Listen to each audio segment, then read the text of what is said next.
Well, hello, everybody. Good Monday after the Iron Bowl and a hiring frenzy over the weekend. Glad you're with us here, Longshore and McKnight, presented by Bud Light. Easy to drink, easy to enjoy in association with our good friends at Yellow Hammer News. Glad you were with us. Barry, I know, is going to be with us here momentarily. I know I saw him before we began the broadcast today, so I know he'll join us here momentarily, and this chat line is off and running as well. We greatly appreciate that. So there again, Saturday night, Jordan-Hare Stadium, the Iron Bowl was played, and what I got out of it most of all was physical. Thought it was one of the more physical Iron Bowls that I'd seen. A lot of big hits, a lot of good tackles, some interesting officiating, but I think that goes along with it. In this day and age of college football. Barry, your thoughts? What'd you think? I forgot they even played it. That's right. They did have it. So much has happened over the weekend. Alabama gets off to the 17-0 lead, and I thought, oh boy, but of course, Auburn comes back to tie it. Of course. Sure. Thing's going to be, you think it's not going to be full of chills and spills and all that kind of stuff. And then, Alabama goes for it on fourth down, and they get the touchdown, 27-20. And, Auburn has the late fumble, and there's your ball game. I don't understand necessarily the football sense of going for the touchdown right there at the very end, but it's not up for me to understand. They did it, and they got it, and they forced Auburn to, drive the field. And, when the fumble happened, they were in field goal range, or they're close to the field goal range. Mm-hmm. So, they could have tied it, but, we're never going to find out anyway. But I thought it took some cojones for Kalen DeBoer to make that call. But obviously, they have got a full loose leaf binder that they hold like it's the Holy Grail that somebody on the sidelines is responsible for. And they look at it, and DeBoer says, hey, what do the analytics say? And they say, well, say you ought to go for it. And so that helped him. It wasn't just top of his head and say, I think we ought to. But there you go. Yeah, he's had a history of going forward on fourth down, did it earlier in the game. Yeah. As well. That was an interesting spot. It's interesting as you get to that part of the game, that never really struck me. I thought, wow, was he really going for it here? I just, maybe I've seen it so many times. Try to get up by 7. If you don't, the game's tied. So you got to put it on your defense, which probably enough time and timeouts. If you get the ball back, maybe you can make something happen. Who knows? You would have to think the majority of the analytics tell you to kick the field goal. Yes. That would have been the old school way to go. Yeah. If Bear or Shug or Charlie McClendon or, even Spurrier or Urban Meyer probably would have kicked the field goal. Let's get the lead, put it on the defense and all that. But I'm not second guessing the decision. Heck, it worked out, but I was surprised that they did that. And it turns out, who cares about this? But if they had missed it, if somebody had batted it down, and then Auburn was able to get down there in position to kick the field goal, not fumble the football, they'd have been dog cussing him. But the reaction, what the potential react, how will this play with my fans? That doesn't need to enter into the decision. And Alabama wins it. And I think that win gets them into the college football playoff regardless. I think they're in, regardless of what happens Saturday against Georgia. I think that's it. If they lose by 21, maybe we got some discussion. But I think so too. I think Greg Sankey would lose it if a losing team in the SEC championship game does not make the playoff. Why penalize them? They're in now. I'm with you. I think they're already in. Yeah. And there again, unless they lose by 21, then we could talk about it. And the one thing, and we talked about this before the game, you could tell the emotion on Kalen DeBoer's face when the game was over. We talked about the pressure of winning this game, that if you lose it, you're not going to the playoff. You're not going to the championship game. Your fan base is going to be ballistic. We got a guy that can't get us to the playoff, can't get us to the championship game. What's going on here? He's not going to make it. He's not a championship coach. And when the game was over, his emotion really, as they scored, as the ball was fumbled, as the clock went to triple zeros, you could see a relief, a happiness, a just, man, whoo. I think we're here. And then when he gets interviewed, he's almost in tears standing there next to Ty Simpson. So it was a big one for DeBoer, because I think he knew if it went the other way, he was going to catch hell. And then the game was over. Alabama goes to the college football playoff. They win it 27-20. They're 10-2 this season. 7-1 in the SEC. Auburn finishes 5-7. The Tigers are 1-7 in the SEC. And, you know, Alabama, Vanderbilt has a big win. They have a terrific season, maybe their best season ever. Texas A&M, they get beat, but my gosh, what a year. Best year A&M's had in 33 years, I think. Alabama fans are dog cussing their team. You know, this team's under whatever. And they're going to the SEC championship game, you know? What's up with that? Yeah, I don't know how it all works. To be honest with you, I have very little interest in, you know, if we do this and if we win these next two and they lose one, you know, that kind of stuff, that's not sports to me. That's not football. I'm not interested in that. But how does that happen? That way back in the day on New Year's Day, so now listen, we need this team to lose in the Cotton Bowl. We got to win the Sugar Bowl, and we got to make sure somebody in the Orange Bowl pulls an upset. Hey, then we can win the national championship. Yeah. That's how it used to be. It was crazy. I used to, even little Phantom was going, Dad, this sucks. There's no way this should be like this. So it's terrible. After that, all Hades breaks loose. Almost immediately afterwards, Auburn announces South Florida head football coach Alex Golesh, a 6-year deal worth an average of $7.4 million a year. And I'm having a hard time getting a reaction to that. I'm not against it. Well, I just don't know a thing about that guy. I don't think he was their number one choice. I don't think that. I've got a little info I can share with you on him this morning that might be maybe enlighten. Oh boy, give you a little bit more.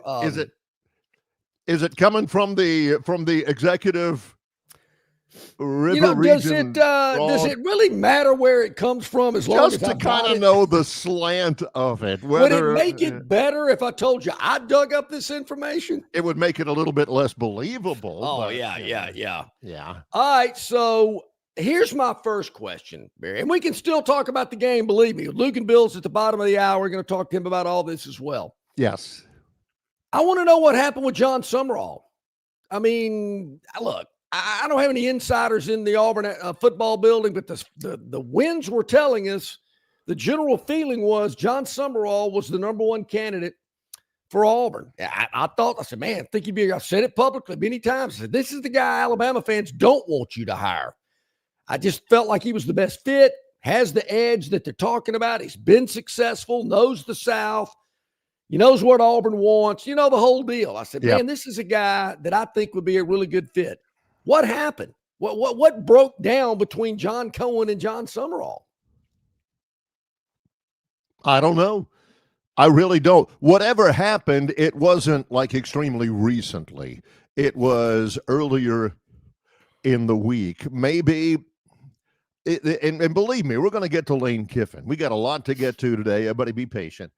When it became obvious that Lane Kiffin was not interested in the Florida job, then Florida's attention turned to John Summerall.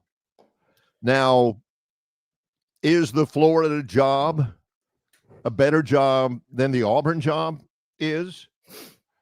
according to several reports, Golesh at Auburn gets a 6-year deal worth an average of about $7.4 million. Sumrall, 6-year deal with Florida with an average of nearly $7.5 million. Yeah. So the money's the same, right? Sure. Yeah. So it's not that. So I'm with John. And you know, I don't know. I didn't know anything at all about Golesh. I can't tell you whether he's a terrible coach or good or bad. And I don't know much about him, but I know John Sumrall, and he's a terrific coach. I've said before, whoever hires him is going to win a lot of football games. Yeah. So he knows what he's doing, believe me. And I said earlier, maybe it was like middle of November, end of November, that he is a huge believer in alignment. You got to have everybody on board. This is a hard enterprise he's entering into in the SEC. You can't have any people, as I hope you don't mind the allusion. Lyndon Johnson once said, you'd rather have, you'd rather have people on inside the tent relieving themselves out than people on the outside of the tent relieving themselves in. Sure. Is Florida a better alignment? Well, than Auburn? Is that it? We'll never know, but this is what you're going to hear. Wanted total control. They said, no, you're not getting total control. We want you to keep DJ Durkin. Nope, want to bring my own guy. Things like that are what you're going to hear. That they couldn't agree on how this football team was going to be run and operated. That's whether it's true or not, that's what you're going to hear. But how did Florida swoop in and grab John Sumrall when it certainly looked, there again, on the outside, he was a really good fit?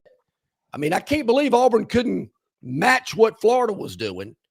You know, we heard that we aren't sparing any expense. We're going to get the best guy out there. Well, it doesn't look that way. It looks like Florida swooped in, got who they wanted, and kind of left you scrambling. Oh, well, this is the guy we had pinpointed weeks ago. I know how they're going to spin it, and I know how they're going to present it, and I'm sure at this press conference this afternoon at 1 o'clock, it's all going to be wonderful and great. I'm wondering if PM will write a column similar to what he did after Brian Harsin was fired when he said, and I paraphrase, I knew at that press conference this was not going to be a good fit. I doubt seriously he's going to write that this afternoon, but he might feel it. Well, maybe it was this. And again, I don't know. Our buddy Jason Jones, who is a great friend of John Sumrall, he says, as reported on the Alabama News Network, Auburn was trying to tell John Sumrall who to keep. John told Auburn where to go. I don't blame him. Plausible? I would have too. What is it this? Because Sumrall, the new head coach at the University of Florida, but he will coach Tulane this weekend in the AAC championship game. They play on Friday night at home on ABC, maybe the biggest game in Tulane football history. He will coach that. If they win it, and if they go to the college football playoff, he will coach Tulane there. That could go well into January. I don't necessarily think it will, but I hope so for John. And Florida said, okay. They said, okay, you're our guy. Maybe Auburn said, no, we need you to be our head football coach. And Sumrall didn't want to do it. Yeah, I get it. And I tip my cap to John Sumrall for sticking with his team, making demands. I don't know if they were demands, but certainly strong opinions that I want to coach this team. Now, Ole Miss said, forget it. We don't want a infomercial for LSU football while you're on our sideline in a playoff game. I understand that. Florida doesn't have a problem with it, obviously.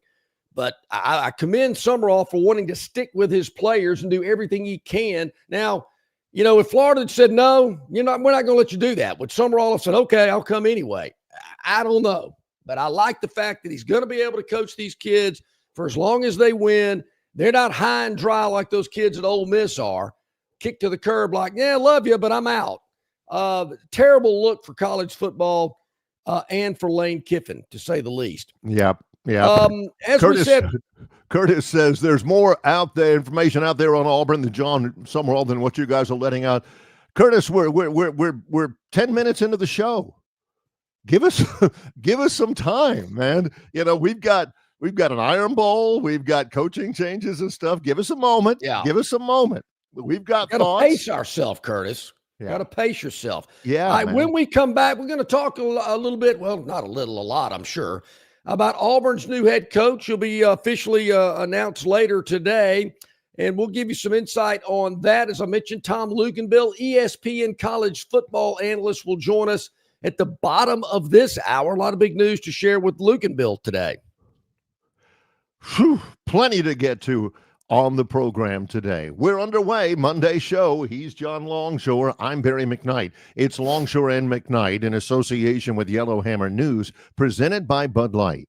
Stivers Ford of Montgomery has Bronco Sports for $8,000 off, Broncos for $10,000 off, or take advantage of the sign and drive lease offer with $399 for 36 or 48 months and 0 down payment. Stivers Ford, where price sells Fords. Stivers Ford of Montgomery has F-150 $16,000 off or 0% for 66 months. Even Lightnings $16,000 off or 0% for 75 months, and Super Duties $12,000 off. Stivers Ford, where price sells Fords.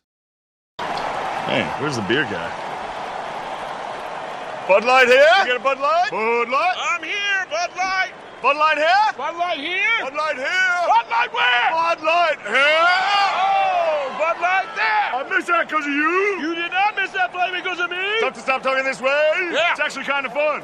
Hey, I got your Bud Light. Oh, nice. Never mind. Anything for the clean, crisp taste of Bud Light. What'd I miss? I have no idea. Located just 8 miles north of Alabama's state capital, Capitol Hill features 3 18-hole championship courses. With more than 1,500 acres of golf and nature, the pure magnitude of this facility is amazing and allows each course to be drastically different from the others. Capitol Hill also features an innovative 360-degree driving range, 400 yards in diameter. Capitol Hill offers a fully stocked pro shop with the latest equipment and apparel. Great food and beverages in the clubhouse can be enjoyed both before and after your round. Get your group together and hit the trail. Go to rtjgolf.com/Capitol Hill for tee times and more information. Okay, welcome back in, everybody. About 17 minutes past the hour here on a Monday, Longshore and McKnight in association with Yellowhammer News and yellowhammernews.com. Hit that like button, hit that subscribe button. We really appreciate it. Also, check us out on Facebook, YouTube, Instagram, X, Spotify, Apple Tunes. You know where to find us. We greatly appreciate it. Spread the news. So, Barry, I wonder today, if someone around Auburn's going to go, we want a winner, not a loser, or boo, go back home, or whatever it was when Gene Chizik arrived. So there were some fans that weren't real happy.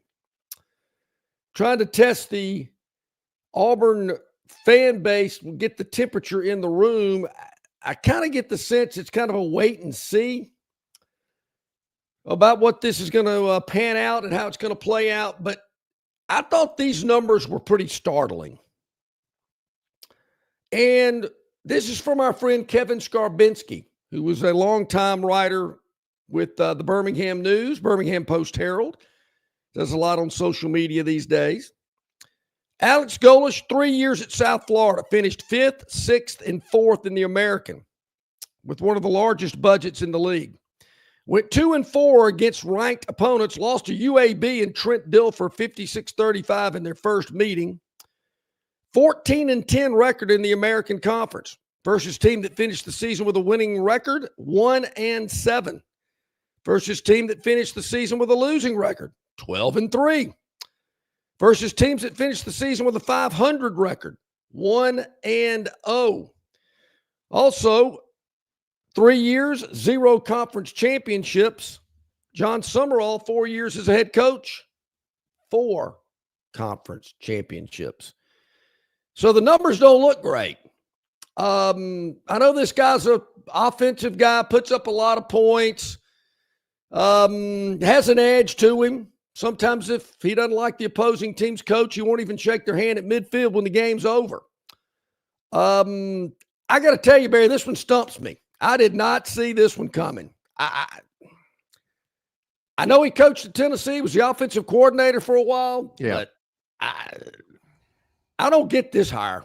Well, I don't know. I don't know much about it. You know, whenever there was something on social media, an official announcement from Auburn Athletics on X that said, got our man Alex Golesh, da-da-da. Not only did that just strike me, I thought when Sumrall was reported to take the Florida job, that it would be DJ Durkin. But when the first time I saw Alex Golesh with the Auburn job, I mean, I'd seen some connection with him, you know, they might want to talk with him or whatever. And when they finally made the announcement, I had no idea. I'm thinking, oh, Alex Golesh, huh? I never really thought he was a viable candidate. I'm sure he wasn't the initial candidate. And so I'm scrambling around trying to find a little bit more on him. I knew who he was. I mean, I knew that. I just didn't know as much about him. Auburn has now hired, I think it's 5 straight group of 5 coaches as the head coach. So it doesn't surprise me that they go group of 5. You know, it's been Freeze came from Liberty, Harsin came from Boise State, Gus came from Arkansas State, remember. You know, that kind of thing. But I just don't know much about him. I was pretty sure it was going to be Sumrall until it wasn't. And if it wasn't Sumrall, there was no doubt in my mind that it was going to be DJ Durkin. So I wonder, Barry, and there again, I get the press conference talk and I get the first initial interview. Nobody's going to outwork us. How many coaches have I heard say that? Yeah. Nobody's going to outwork us. Well, let me tell you something, Alex. In this day and age, it's nobody's going to outspend us. I mean, that's the big issue today. I mean, you got to have the money to spend. So that's great. Gets everybody excited. Oh, I'm going to work all day, never sleep, blah, blah, blah. Great. I mean, the numbers to me are alarming. And there again, Chiswick's numbers were too, and heck, he wins the national title 3 years later. Maybe that happens with this guy. But what Auburn's been through over the last decade, is this nobody's going to outspend us, we're going to get our man. I don't get that feeling. Well, you know, and John from Wetumpka, he says, good morning. Alex Golesh needs to focus on keeping the players we have. I agree about some of them. Ashton Daniel says he'll be back, 100%. Jeremiah Cobb, Cam Coleman, you know, all those guys. We know they don't need to keep all of them. I mean, you know, 1-7 in the SEC. Let's be honest here, John from Wetumpka. You know, need to focus on keep. There are some that would not necessarily break Auburn hearts if they threw their name in the transfer portal. And with the coaching change, you got that little window now to get into the transfer portal. So Auburn, was it this case where they said, well, we could get Alex Golesh right now. We've got a little bit of a head start because we ain't playing in a bowl game. We can hit the ground running. It's such a crazy schedule. It's like Saban said, you know, the Lane Kiffin thing is not a Lane Kiffin conundrum. It's a college football conundrum. Yeah. Coaches are having to prepare for bowl games. They are having to prepare for conference championship games. They also have the transfer portal. They also have National Signing Day coming right up and all that. It is crazy. I can't go much further without pointing this out.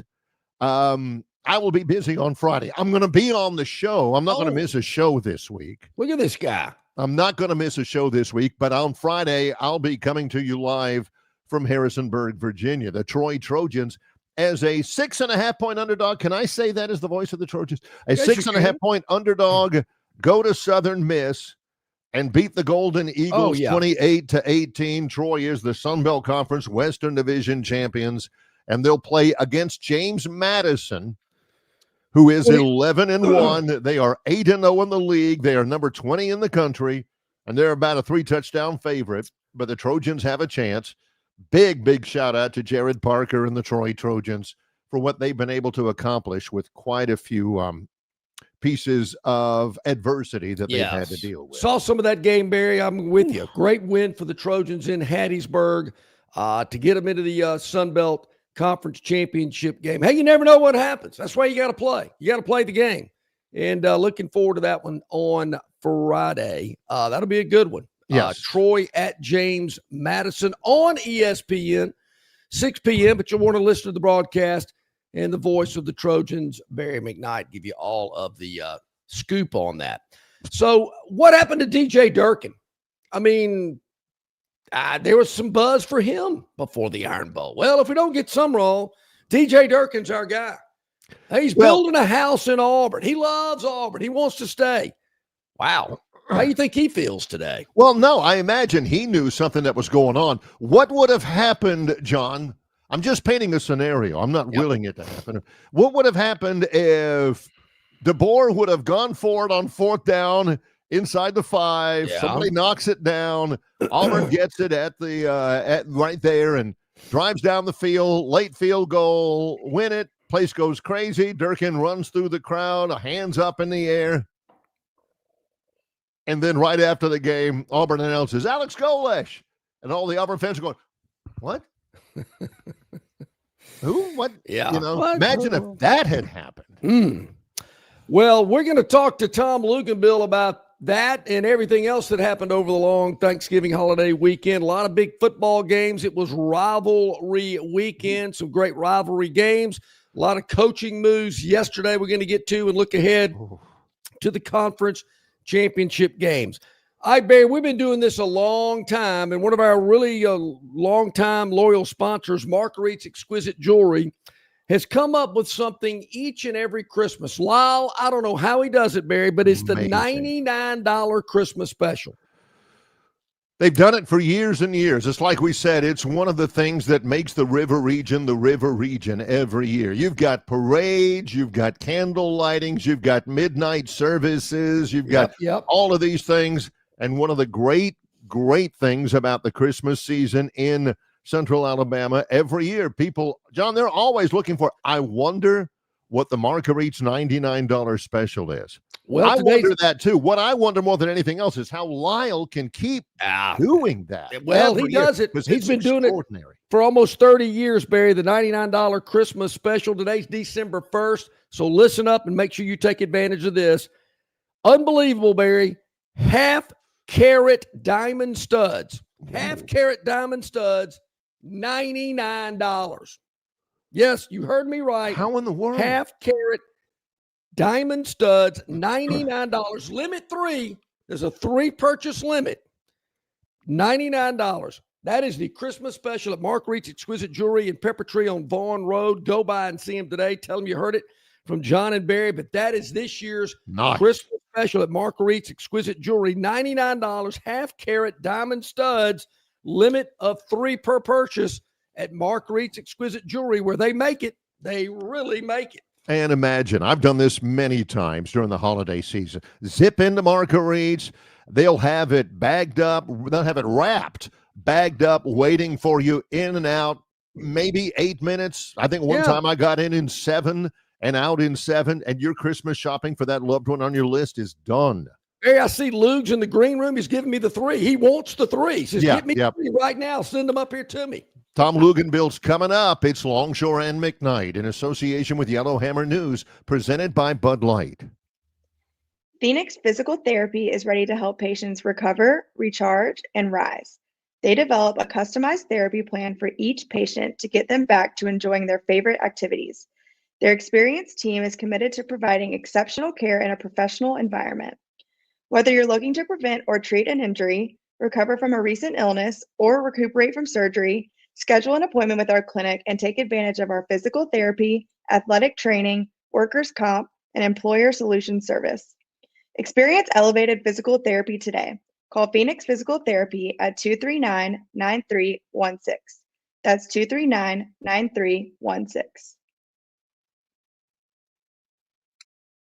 The dreams that matter most happen while we're awake, because they're the ones that remind us of the places we want to go, of the ideas we plan to pursue, of the legacies we hope to leave. We understand you have goals to meet, and we want to help you reach them, to fuel your vision and invest in whatever motivates you. So we want to know, what inspires you? Synovus Bank, member FDIC. Jim Massey's Cleaners and Laundry is an Alabama-based, family-owned and operated business that specializes in dry cleaning and laundry, serving the river region since 1941. There are 12 convenient locations across the river region. Find one close to you or call 481-1911 for free pickup and delivery. For 83 years, Central Alabama has trusted Jim Massey's Cleaners and Laundry. You should too. Okay, welcome back in, everybody. Glad you're with us right at the bottom of the hour. It's time for our man. You know him each and every week, Tom Luganbill, ESPN college football analyst. Luke, thanks for joining us today. Hope you had a great Thanksgiving holiday weekend. I'm calling a game every Thanksgiving day, so that's what I do. Yeah, really appreciate you being on today to provide programming in what's been a really slow news cycle. Oh, my goodness. We were, first of all, the Iron Bowl. Alabama wins at 27-20. Takeaways from that, Tom? That it was exactly what you would expect, and it was kind of exactly what everybody expected going in. Should Alabama win? Yes. Is it going to be hard? Yes. Is the environment going to be difficult to contend with? Absolutely. But they found a way, man. And I think, despite some deficiencies that, there were times where I thought Alabama really got the run game going a little bit. And that had been lacking with the offense. So I thought that was good. Then I got a little bit cute, a little greedy a couple of times. But defensively, you take away Ashton Daniels from a quarterback run, and Alabama completely stopped the run. I mean, there was no run game outside of Ashton Daniels. And then I thought that the defensive secondary, Auburn really tried to get that ball downfield to Cam Coleman quite a few times. And I thought the secondary stepped up and made some plays in contested matchups. Yeah, I thought Xavier Brown had a good game against Coleman. I did too. Situations. Yeah, and that's not easy to do. No, it didn't. Tom, what are your thoughts about DeBoer going for the touchdown on the 4th and 2 play? I was okay with it. It was aggressive. I think he's gotten himself to the point where he's just going to coach it his way. He's not worried about criticism anymore. I think I said that, back in week 4 or 5, where he seems to have taken on a little bit of a different approach, kind of the hell with everything. We're going to leave it all out on the field, and I'm going to take some, so I'm going to make some decisions. They may not always be popular, but this is how we're going to live, and I like it. I kind of respect it. Now, Alabama has Georgia in the SEC championship game. Is it superfluous for Alabama? I know it's superfluous for Georgia. Are both teams in the college football playoff, Tom?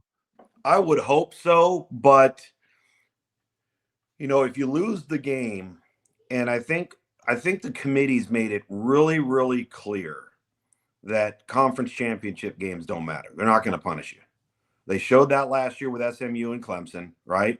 I think if BYU and Texas Tech get in the game, and there's an opportunity for BYU to make the playoff, depending on what else happens in other places, that's not going to be their criteria for BYU not making the playoff, right? I think that's why these conference championship games have just what does it do for you to play in it? You got Notre Dame sitting out there, not playing in it.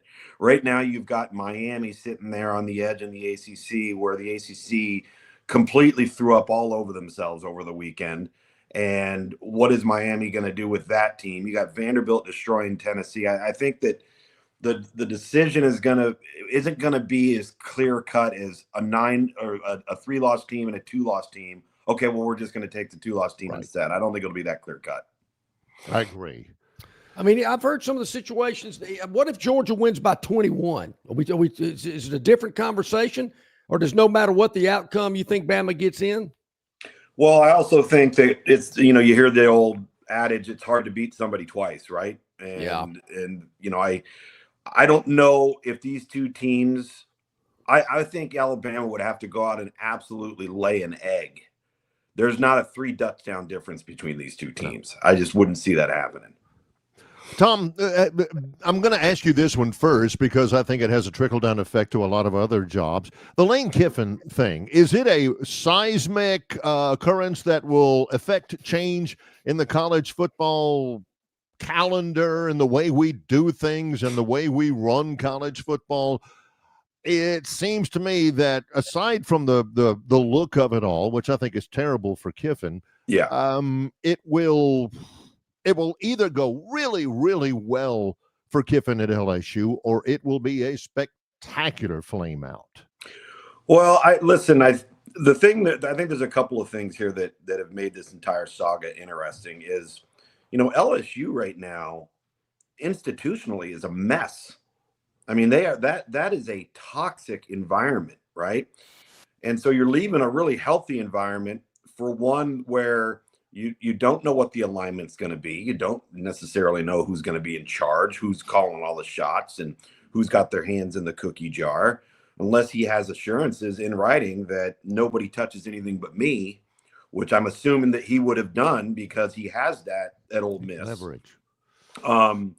I think that place is never a place where it can completely flame out because you just have access to too good of players that if it doesn't work, it won't be a flame out. It will be a Brian Kelly scenario. It will be just not good enough, not up to a standard. But I don't think that's a program that is going to fall on the loss side of the column. I think he made the move for one reason. I think he feels like he's got better access to elite level players that could win a national championship at LSU than he does at Ole Miss, because it's not about money, right? But the reality of the situation is when you ask about the schedule, this whole thing stinks, right? And we have put ourselves in a position where, like, how dumb do you have to be to put the transfer portal window in the first 2 weeks of January? Just start it 48 hours after the national championship game and let it run through the first Wednesday in February, which is the other signing day, right? Why would we do that? While we're playing football, we're in the college football playoff, you open up and then you make the whole entire month a dead period in December. Like, are we to believe that we're not creating rampant cheating opportunities and tampering opportunities in the month of December that are going to go unchecked, unpoliced? I mean, the whole thing's insane. What happened between John Summerall and Auburn? That's a great question. And I think maybe it wasn't maybe there were some overtures put out there to lead people off the trail. Maybe he wasn't their number one target from the get-go. Maybe it was Alex Golis the entire time. I think there was an assumption there for Summerall because you knew it wasn't going to happen at LSU. He's from the state of Alabama. And listen, we'll see what happens. The thing that, whether it's John Summerall at Auburn, whether it's Alex Golis at Auburn, whether it's John Summerall at Florida, what have you, what I would be concerned about, especially for John Summerall, is that institution, Florida, just went and hired an executive out of the NFL to be their GM. Okay. Well, so who's in charge? Who's in charge of the football product? Is it going to be John Summerall? Do they even know each other? Are they even on the same page? Is there alignment between the two of them to build this roster and how they're going to build the infrastructure of NIL and revenue share and high school recruiting? And you go get an NFL guy who's not been in the college football setting of where we're at right now. Like that seems like such a Florida thing to do, right? And I'd be worried about that if I was John Summerall, right? Because what do we always talk about? Top-down alignment, everybody being on the same page. This is how we're going to do it. But if you're the head coach of Florida, and I'm not saying this is the case, but I would like to know who's in charge of personnel, who's in charge of football operations. Is it the GM or is it the head coach? Who do I have to answer to? Right. Yeah. What do you think of Alex Golesh to Auburn? I actually like it. I think it's a guy. I had 2 South Florida games this year, and I've known Alex since he was at Tennessee under Josh Heupel. He's a really good offensive guy. He has, I think he's a detail-oriented individual when it comes to mapping out a plan, having a blueprint. I think he'll do a good job. But when you ask a question like that, the answer I want to blurt out is, well, he's just hired to be fired. Because that's what it always seems to be at Auburn, right? And it's in as good as the job looks on the surface, as of late, it hasn't been a very good job. So I want him to succeed. I want him to accomplish what, Brian Harsin and Hugh Freeze weren't able to do. We'll see. Who's his GM going to be? Who does he have to answer to? Does he have control of the football operations? Because guys, when you think of all this college football and what we've turned this into, it used to be the boosters and the power brokers and the alumni. They might have had a say. They might have had some influence. Guess what they are now? They're owners. That's right. They're owners. With an ownership stake, with therefore a voice at the shareholders meeting. Yeah. It's crazy. Yeah. I want to go back to Ole Miss. I just feel for those players, Tom. I mean, Ole Miss has done something that, nobody thought could happen. Yeah. They're going to make the college football playoff. Looks like they might even host a game in Oxford. And their coach just leaves them high and dry. And I heard, I want to stick around. I want to coach them. No, I don't think you can have it both ways. No, good for Ole Miss, by the way. Yeah, good for I'm Ole with Miss. you. Yeah. And it's like something I read. Ole Miss doesn't want an LSU infomercial while Kiffin's on the sidelines for them. So I get it. Yeah. But I just feel for these players. Like, man, what'd we do to deserve this? Well, this is the nature of the sport, but understand now it's a two-way street more so than ever before, because you never hear anybody saying I'm feeling bad for the coaches when 40 players walk out the door in the transfer portal. Nobody's ever saying that. Mm-hmm. So it works both ways now more so than it ever has before. I do think it's unfortunate. I credit Ole Miss, like I said, for putting their foot down and saying, no, we're not doing that. You're either in or you're out. And if you're out, we've got to take our responsibility as Ole Miss and take care of this university. Should they have done that a week earlier while he's dragging his feet and they're going back and forth and nobody, I'll let you know on Saturday. Should Ole Miss have said, no, you're going to tell us today. It's either now or never. Yeah, I think so. I don't know if it would have made any type of difference in relationship to what the ultimate outcome would have been, right? The difference would have been you would have had Pete Golding coaching in the Egg Bowl, okay, where they were obviously had clear advantages over this version of Mississippi State. I think the interesting thing, too, that you have to look at in all this, whether it's Lane Kiffin and LSU and Ole Miss, is how many of those kids are going to be prompted to jump into the transfer portal, right? Yeah, where they wouldn't have previously.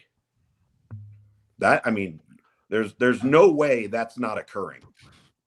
All right. Well, let me ask you this purely from a football sense. Will Lane Kiffin be successful at LSU to the point that they want him to be? Will he win national championships at LSU? I think he has the ability to do it because of the how heavily resourced they are. The fact that they have no competition in state for elite level players. They're going to be a hot destination in the transfer portal. They'll be able to compete on the money market with anybody. Nobody's questioned the X's and O's of Lane Kiffin, the football mind, the ability to make quality hirings. He's masterfully crafted the transfer portal and name, image, and likeness better than anybody has in college football, because he saw it all coming before it actually hit, and he prepared for it, and he realized, okay, this is going to be our advantage at Ole Miss. This is how we at Ole Miss finally compete with X, Y, and Z. And he got way out ahead of it. Well, now he doesn't have to say that because LSU can do that anywhere. I think he'll be tremendously successful. He ain't making any friends along the way. He's damaged his credibility. I think he's damaged himself from a respect standpoint. Do I think he cares? No. I don't think he's ever cared about that. So he's going to do what Lane Kiffin's going to do. But, we talk about this. For a guy that kind of held college football hostage for, several weeks, you'd think he'd had like multiple conference championships or national championships as a head coach. He doesn't have any of that. Think about it. Yeah. He's got a lot of social media posts, but he doesn't have the championships. You're correct there.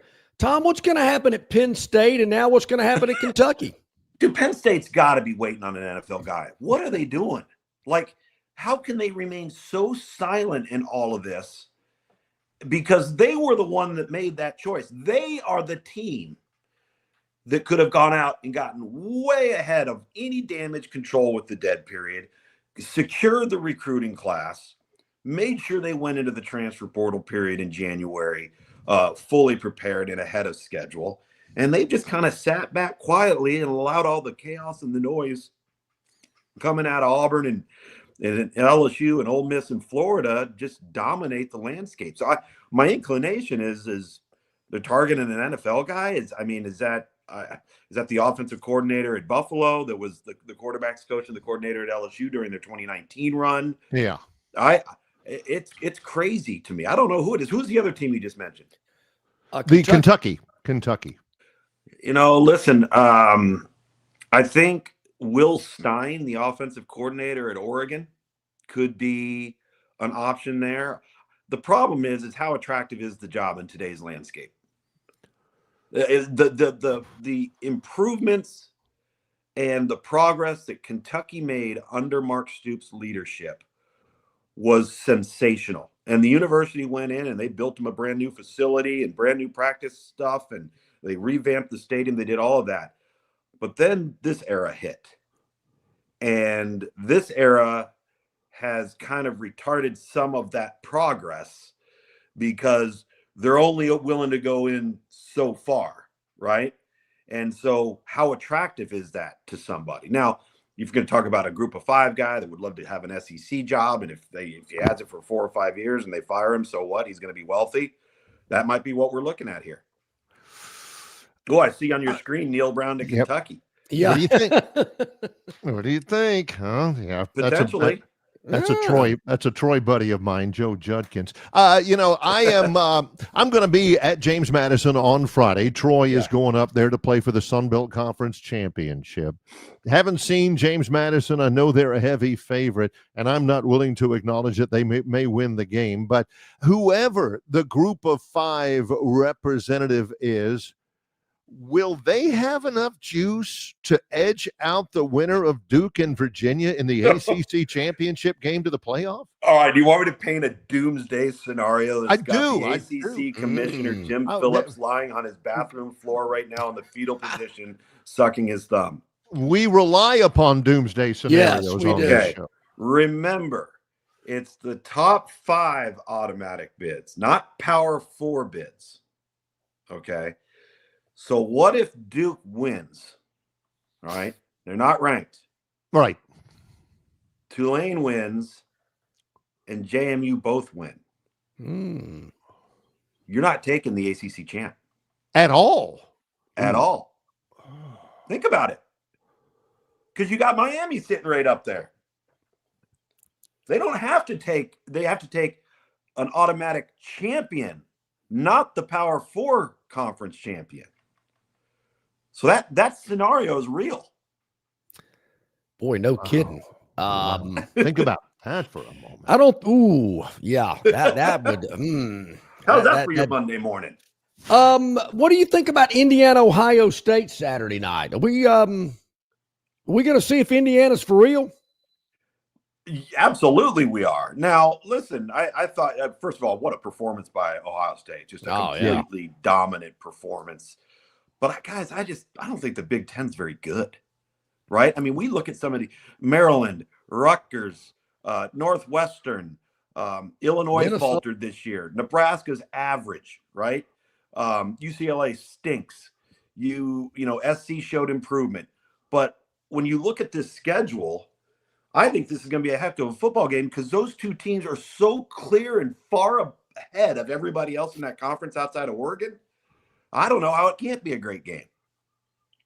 I am looking forward to that for sure. Tom, are you a Heisman voter? I am a Heisman voter. Yeah, I'm not asking you to reveal any forthcoming ballot. You get me in trouble.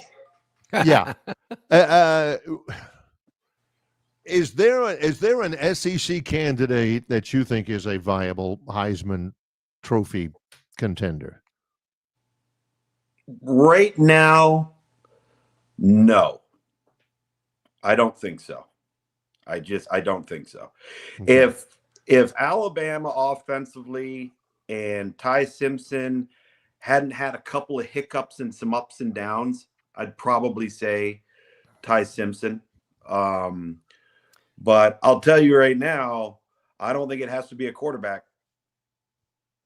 If not, who are the viable contenders outside the quarterback rooms? I think there's one, and that's Jeremiah Love. From Notre Dame. That guy's the truth, Running Tom. back, Bro. Yeah. I mean, holy there was smokes. There was a lot of talk about Pavia just making the trip to New York. That could happen. I think that could happen. By the way, it's amazing how all of a sudden, instead of just being able to run the ball, Vanderbilt's explosive. You said that last week, and I looked at that Tennessee game with that eye, and you're not wrong, Tom. In the first half of the season, they didn't have any explosive plays in the passing game. It's crazy. I'm going to be interested, guys, with the CFP playoff, or the chaos that's going to ensue. Like, what do you do with Vanderbilt? Yeah. Like, you're going to sit there and tell me that Vanderbilt's not better than the American champ, the Sun Belt champ, and the ACC champ? I hear you. Tell me that. Can't tell me. Are they better than Oklahoma? They might be. They might. Oklahoma, I give them credit because they've weathered the storm and they have run through a gauntlet, and they've been doing it on crutches in a wheelchair. It's been unbelievable because they're so defensive led, and that's great and that's fine. But holy smokes, man, that offense is tough to watch. You know, I'm an eye test guy, and to me, too. Vanderbilt passes the eye test more than Oklahoma does. Yeah, I listen. I don't necessarily disagree with you. And I mean, if you're going to sit there and say eye test, you're taking Miami. Yeah, especially lately. Yeah, and I'm going to be real interested to see what the committee does there, because if you make that move, let me tell you what's going to happen in college football in week 1. You know all these great games we have in week 1 of college football? They're going to be gone. They're going to be gone. There ain't going to be no more Chick-fil-A classics. There ain't going to be any so-and-so taking on so-and-so at Jerry World. It's going to be gone. It's going to be Miami versus Ball State, Notre Dame versus Georgia Southern. Gone. That's the path we're going down here if you don't take head-to-head in contention. Tom, please. Don't spare Why would you play the game? Why would you play the game? I hear you. Way too much to lose, not enough to win. Yeah. Yes. Yeah. If they're not going to count head-to-head, let me ask you this. In every sport on the planet, if there's a tiebreaker, what's the first one? Head-to-head. Head-to-head, yeah. There you go. Yep. What's your game assignment this week, Tom? No game. Woo! No, I've got signing day. I got to go up to Bristol tomorrow afternoon after College Football Live. I'll be back on Thursday, and then I've got locally here. I've got television for the ACC network in preparation for the ACC championship game, and then I'll be doing studio support and on-field support for that game on Saturday night. And it's supposed to rain all day Friday and Saturday. So, like, to add insult to injury, friggin' SMU. Well, Tom, as always, we appreciate your time. A little extended version today, but there's so much to talk about, and we always appreciate it. Look forward to next week when we know who will be in the college football playoff and who's playing who. You got it, man. Sounds good. Tom Luganville, ESPN, joins us here on the program. It was a little bit extended just because we had so much to ask him about. Plenty. Well, going always on. appreciate his time. He's always generous with it. And, of course, Tom is brought to you exclusively by our friends at River Bank and Trust, with locations throughout the River region, locations throughout the state of Alabama. Local banking expertise, the newest innovations and technology, personal attention, genuine hospitality. It's all part of the River Bank and Trust difference, and they invite you to experience it for yourself. Personal banking, business banking, whatever you may need, River Bank and Trust is there for you. More to come in a moment. Hour number 1 is wrapping up with Longshore and McKnight in association with Yellowhammer News, presented by Bud Light. Why Hands? At Hands Heating and Air, you get this area's highest ranked service provider with 24-hour repair service, no overtime charges, and their same-day service guarantee. Plus, instead of other companies' 30-day repair warranty, Hands gives you a 3-year repair warranty. Hands Heating and Air is here for you 24/7, 365. And service is not just something they do, it's their way of operating, for you in mind. All of Hands employees are trained to adhere to this standard. They work hard to ensure that this standard is maintained, and they are constantly looking for new ways to better serve you. Call Hands Heating and Air today at 508-5382. That's 508-5382, or find them on the web at 834hands.com. Get your coolers ready, because we have big news. Superior is now alcohol-free. Michelob Ultra Zero. Zero alcohol, ultra smooth taste, just 29 calories. Hear that? That's the sound of a game changing. Stay in the game with Michelob Ultra Zero. Enjoy responsibly. Copyright 2025. Anheuser-Busch Michelob Ultra Zero. Alcohol-free malt beverage, St. Louis, Missouri. 29 calories, 6.5 grams carbohydrates. Less than 1 gram protein and 0 grams fat per 12 fluid ounces. Local banking expertise, the newest innovations and technology, personal attention, genuine hospitality. It's all just part of the River Bank and Trust difference. They invite you to experience it for yourself. Welcome to banking above and beyond at River Bank and Trust. Locations throughout the River region, locations throughout the state of Alabama. River Bank and Trust. Okay, a couple of minutes to the top of the hour on this Monday after rivalry weekend, after the Iron Bowl, a lot of coaching shakeup yesterday. We're talking all about that this morning on the program. And Barry, I'm a little concerned here. I don't want to scare anybody. I don't want to get overly worried, but should we not have heard from Bob from Pike Road by now? I think we have. I do think we have. But it's not earth-shakingly different. Bob from Pike Road says Bama plays the whipping boy UGA Saturday for the SEC championship game. I understand UGA and their fans have PTSD from the beatdowns Bama has laid on them over the last 17 years. Another one is coming on Saturday. Oh, Bob loves to dog Auburn, and I get it. He's not the only one. But man, he's got a little special place in his heart for Georgia. He does not mind pointing out head to head the Crimson Tide's recent record against Georgia. That is that is a standard occurrence. I think what I'm looking for, though, is one of those little catchy phrases to describe Saturday night's Iron Bowl. You know, grave digger, disaster on the pasture. Where I had never heard of grave digger before, yep. So I'm waiting for Bob to put a theme, a label on Saturday night's game. And if it's good enough, John will use it for the rest of his entire life. You know, the I Wax the Dude game, the chain link game, the mountaintop game, the comeback, the Gravedigger. I don't know that sticks. I had never heard it called in that Alabama, people's world. It'll probably stick. Yeah, because it's kind of maybe it was the play call or something like that. The Ed Sissom game, that kind of a thing. Yeah. Alabama Brown in the back of the end zone game. Beyond the back of the end zone game.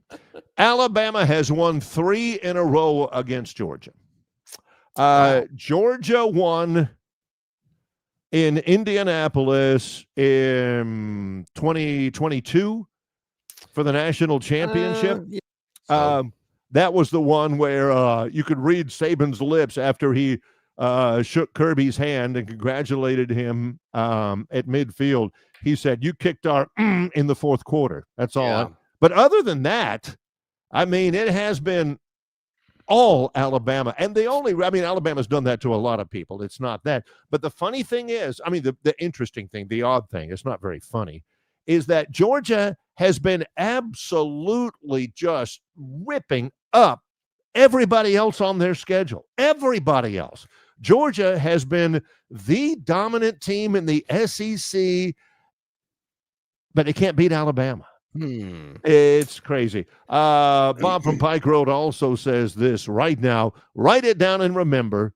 Yeah, okay, I'm about to do that. Hang on. Yeah, write it down and remember, if Bama loses the SEC championship game and doesn't get in the college football playoff, the SEC championship game is a dead man walking. Maybe not immediately, but the game will cease to exist. Two things about that. Number one, even if Bama loses the SEC championship game, I think they're in. Number two, the SEC, there are very few things that I consider absolute locks in the world. The existence of the SEC championship game is a lock. Are they going to give away tens of millions of dollars of revenue that goes straight to the SEC? No. In order that the possibility that one or two of their teams can get in and make a little money for the SEC, but a lot of money for themselves and all of that, and a ton of money for the NCAA or whatever. Yeah. I don't think so. I'm with you. I think the playoff is kind of diluted the conference championship weekend. Oh, yeah. Let's look at it this way. I think it's huge for DeBoer to win in the SEC championship. Goes on his resume, SEC champs, Kalen DeBoer, blah, blah, blah. Kind of like last week. Man, you got to win this one. You lose to Auburn and your playoff chances are gone. The fans are it's going to be tough. Yeah. Got that out of the way. Going to Atlanta, going to go to the playoff. Fans are happy. Just don't, crap the bed, as they say, when you're in Atlanta or in your playoff. At least be respectable. If they win Saturday, oh, geez, look at DeBoer. He's won the SEC title, beat Georgia again, got their number, blah, blah, blah. If they lose, it's not going to kill them unless they get beat by 21. They don't want to get embarrassed. What I think is going to be interesting, Barry, and Tobias touches on this on our River Region Straw chat line, there's a lot of names on the injury report. Jam Miller, who I got to tell you, Barry, I've been on his case all season. I've kind of been critical of Jam. He had a really good game on Saturday, ran the ball better than he has. Ran the ball better than he has all year. Cuevas, who huge at tight end, he doesn't look like he's going to be back for the game either. I agree. Two guys that could be some important guys on the bench. So what is Tobias saying? Is that just, should conference title games go the way of the dodo bird? They're not. They're just not. They won't. All that money goes to the conference and the member institutions, as opposed to, let's not have one and let the money get split, between schools and the NCAA or whatever. Yep. But the point I think he's bringing up, what if you got Alabama and Georgia late in the game in the SEC championship game, and Georgia, they've got the ball. They're down 35-30. Final quarter. And Gunner Stockton tweaks an ankle. Not bad. Yeah. Limping you a little could bit. wrap him up, do as, some people say, a little energetic, aggressive treatment on the sidelines, which means, and put him back in there? Or do you say, well, doggone it, looks like we ain't winning the SEC championship game, because I'm putting that kid in the locker room right now, big old ice bag, elevating that thing, and Gunner, man, hang in there. We're going to let the backup quarterback get his chance. and we're going to get you ready for the CFP. I could see that. I could too, right? I could see that. Yeah. Yeah, I'm with you there. I could see it. How about this, though, Barry? Tomorrow night, college football playoff projections are coming out. Yes. I've already seen what some of the people have already projected what the projections are going to be. Yeah, those are not final. Those are not the last ones, by the way, but they're the last ones before the final. Yes. What does Alabama have to do to move up? Are they just obviously if they win, they're getting a bye? Are they one of the top 4? I guess. Yeah. If you win your league. Yeah. But if they don't, and it's a competitive, close game, so to speak, are they staying where they are at 10? Or do they move up maybe ahead of Oklahoma? You know where I'm getting at here, because the matchup I want to see. I want that Notre Dame-Bama matchup in Tuscaloosa. So what do we have to do to get that matchup? Bama close? Because if they win, it's not going to happen. Well, you want to win. I get that. I guess my point being, is Alabama just stuck at 10 no matter what? Unless they win the game? I think so. And to be honest, in a pure football sense, I'm going to say something that John's going to have to pull his socks back up on. Nobody wants Notre Dame. What? They ain't playing in no conference championship game this week, right? Fat, sassy, hanging out up there. They're not great. I don't think they'll win the national championship. It's not that. But fat and sassy, sitting back, eating popcorn, watching, and seeing who else is out there playing. They're going to be rested. And they knew they were going to be rested. They ain't got anything going on. So, to want them in Tuscaloosa, number one, I do think if it happens, it ain't going to be in Tuscaloosa. Number two, Alabama, I'm thinking Ole Miss. Huh? Ole Miss in Tuscaloosa. Doesn't that, that's a better chance. I'm looking for the better matchup. No, better chance. I saw that Ole Miss. I'm thinking, Ole Miss. No, that doesn't excite me. That's just me personally. I mean, doesn't excite me. Let's get back to one of the big news items of the day. Okay. As we did in the first hour. Hey, real quick, I got to tell Bob from Pike Road, you better hurry up, Bob. Fumble in the Jungle's leading the pack. On describing the Iron Bowl. Rumble in the Jungle. That wasn't Jethro Tull. Might have been Jethro Tull. In the Jungle. Somebody help me, drawing a blank, getting old. Yeah. The Fumble in the Jungle. The Auburn Nation, I'm speaking to you. Yeah. Mm-hmm. Help me out. Okay.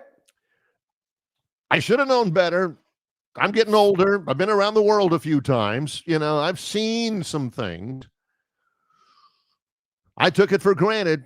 Should have known better that Auburn was going to hire John Sumrall. Took it for granted. I thought, man, this is going to be great. Guilty. I was too. I thought they were as well. And even remember later in the week, all the reports were that Auburn is moving away from John Sumrall. Were they moving away from John Sumrall, or was John Did I Sumrall miss that? I mean, I read that in some accounts yesterday, but I'm thinking, were they moving away from him? Or was he being moved away from? What happened? What happened there? I admit it, and I've got some Auburn people that were absolutely caught blindsided by this. After Troy's win against Southern Miss in Hattiesburg, 28-18, I am so fired up about that, and Jared Parker and the job he's done. We before we drove back, our radio crew, we stopped at Walk-Ons in Hattiesburg. Whoa, they got a Walk-Ons in Hattiesburg? No way. It's nice. We almost saw a fight in there. It was great. Yeah.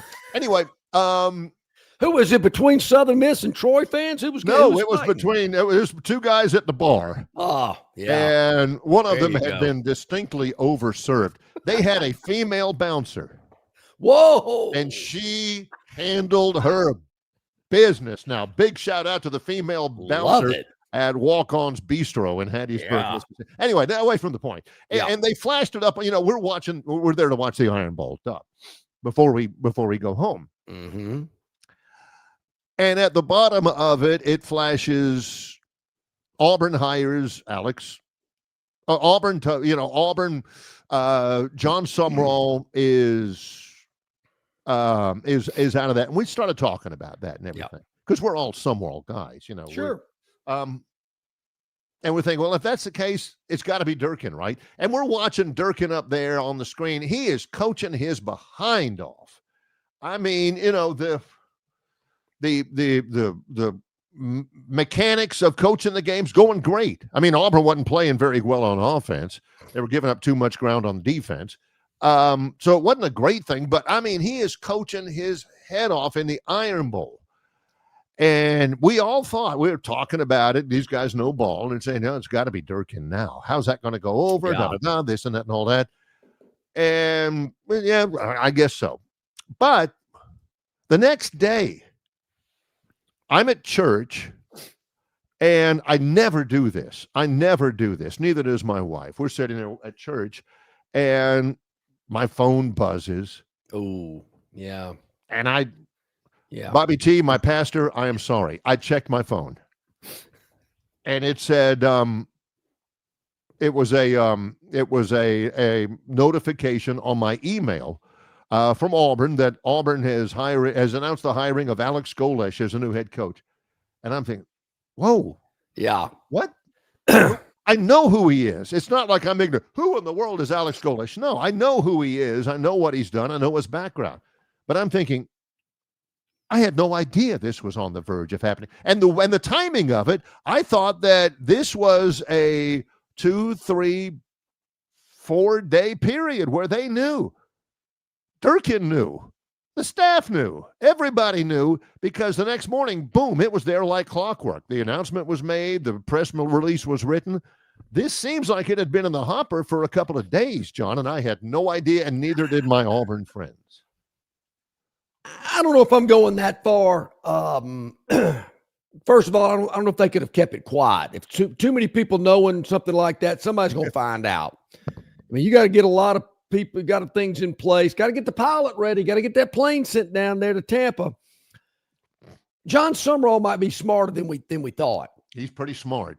He might have thought, I don't want to get messed up in this, or they're making too many demands, or they're not going to let me be the coach. Now, we're going to get that cleared up when PM writes about this and tells us that no, there weren't any outside influences and no big donors made demands. And that's what he's going to tell us.